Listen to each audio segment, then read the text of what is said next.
amici belli, buongiorno. Che lo so, è difficile, ma guardate il mio attaccamento. Guardate il mio attaccamento. Si sveglia alle 6 per parlare di una conferenza dove non si dice niente. No, non è vero. Cominciamo.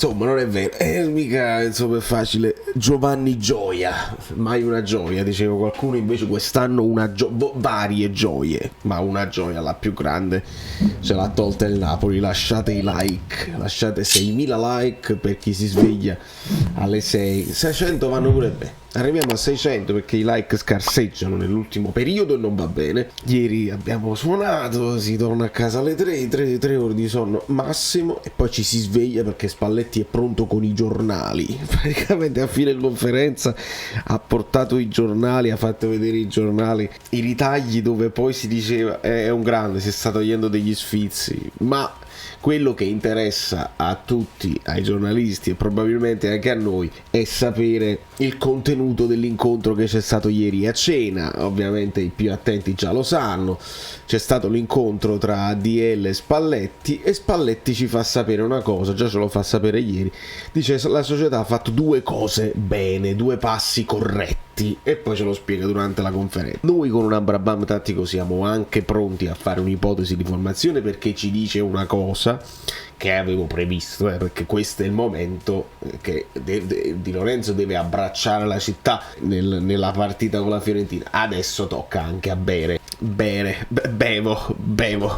Allora, la conferenza comincia con gli applausi da parte dei giornalisti per Spalletti ricambia anche verbalmente, dice l'applauso lo faccio io a voi, permettetemi.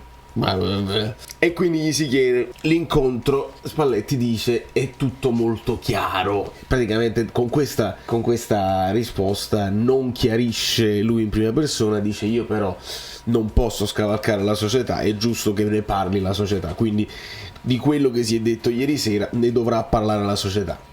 Rimanda la palla, ovviamente voi mi chiedete ma allora secondo te è fatta, non è fatta, trasuda ottimismo, perché poi rispetto per esempio alla situazione di Mertens dell'anno scorso dove tutti dicevano è fatta la foto, ADL, il contratto eccetera eccetera, e noi lo dicemmo che non era così fatta, però la differenza è che all'epoca De Laurentiis se ne voleva liberare di Mertens come si voleva liberare di tutti. In questo caso la priorità di De Laurentiis è mantenerlo Spalletti, vediamo se Spalletti si vuole liberare di De Laurentiis, però in questo momento c'è più ottimismo e quindi c'è lo sfizio anche di superare Sarri nelle prossime, come obiettivo per le prossime partite, sì. È una cosa difficile, ovviamente questa è una cosa nuova, dice Spalletti, continuare a festeggiare, ma anche continuare a giocare un buon calcio e a fare il proprio dovere. Su Capello proprio non vuole essere, vabbè, quindi bisogna anche rispettare il resto del campionato e ci siamo. Sta andata a voto, è incredibile, c'è stato un momento preciso in cui ha capito, ma voi le avete mai, dico, le altre conferenze non le avete sentite, oppure veramente non vi interessa cervellarvi e cercare una nuova domanda? Qual è stato il momento preciso in cui ha capito? Spalletti deve trovare un'ulteriore risposta. Spalletti qualche ci sta scritto li prende proprio in giro, li prende in giro i giornalisti, che ci sta scritto sulla casacca così, sarò tutti quanti insieme con te, sarò con te, e tu non devi mollare. Ok, abbiamo un sogno nel cuore, Napoli torna, li prende proprio per il culo, è bellissimo. Spalletti, per favore non ci lasciare mai, io ho bisogno di te. E quindi Spalletti ci ricorda che se c'è quella roba scritta sulla casacca, roba voluta da lui ci credeva dall'inizio, e quindi gli dà fastidio, ripete che gli dà fastidio sentire di quando lui non ci credeva, quei famosi sguardi di quando De Laurentiis ha detto vinceremo lo scudetto, e i famosi sguardi. Quindi lui ritorna e qua comincia a dire io mi sono segnato tutti i giornali di quando voi non ci credevate, io invece con il lavoro ci ho sempre creduto. Bianchi ha detto che Spalletti ha capito Napoli, si può dire che Napoli ha capito Spalletti qua se ne va, ovviamente, visto che la domanda è di questo tipo, Spalletti se ne va per le montagne, dice il sole di Napoli che ti abbronza di azzurro, difendo la società società e i calciatori, e poi ci dice la formazione. Spalletti dice: ma insomma, la formazione, veramente volete sapere la formazione? E ci dice Beresischi, e poi ci conferma che darà spazio a turno 2 o 3 alla volta, tranne però con la partita con l'Inter, perché lì si dovrà fare un discorso diverso. Ci tiene moltissimo probabilmente Spalletti a dimostrare che può battere tutte le squadre italiane, perché poi c'è anche la narrativa, e questo è un campionato che passa alla storia. Poi che facciamo?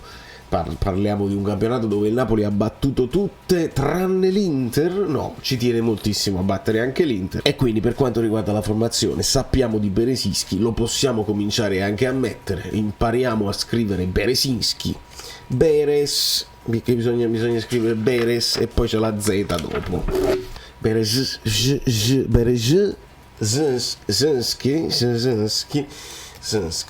Berezinski, è semplice. Dopodiché altro siparietto con un giornalista che comincia a dire: si può dire che, e Spalletti subito interrompe: no, non si può dire. È bellissimo.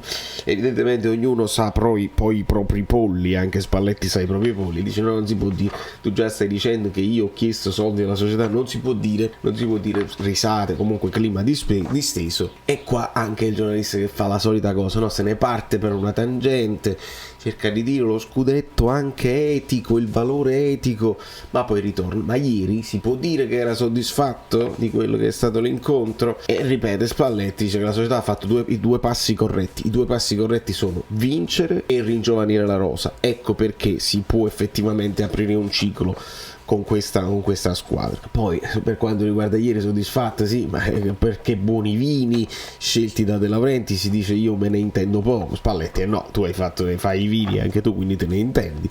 Quindi come al solito Spalletti prende in giro i suoi interlocutori, e fa bene, perché questo è il livello, ragazzi, e purtroppo noi con questo ci confrontiamo. Spalletti, questa è la gatta che si sta pelando, e fa bene lui. Ancora un'altra volta la stessa domanda: ma i programmi così? E Spalletti ripete: ne dovrà parlare la società. E ti bruci la domanda, e non c'è una domanda. Il piano B, il famoso piano B, che si dice sempre l'allenatore non aveva il piano B. I giornalisti la domanda B non ce l'hanno.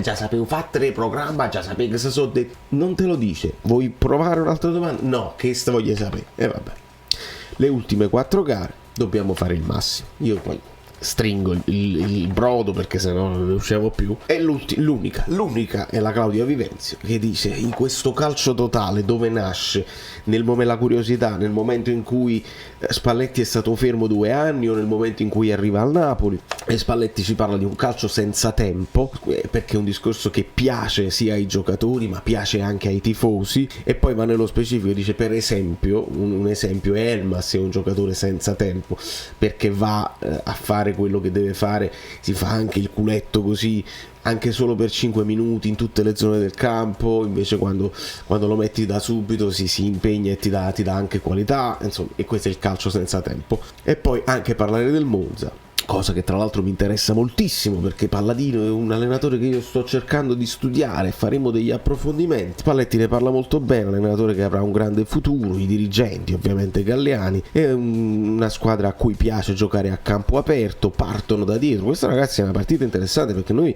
all'andata abbiamo affrontato tutto un altro Monza e lo abbiamo distrutto. Adesso questo è un Monza che ha fatto 46 punti, al pari del Bologna, al pari della Fiorentina. Ci sono tante squadre a 46 punti.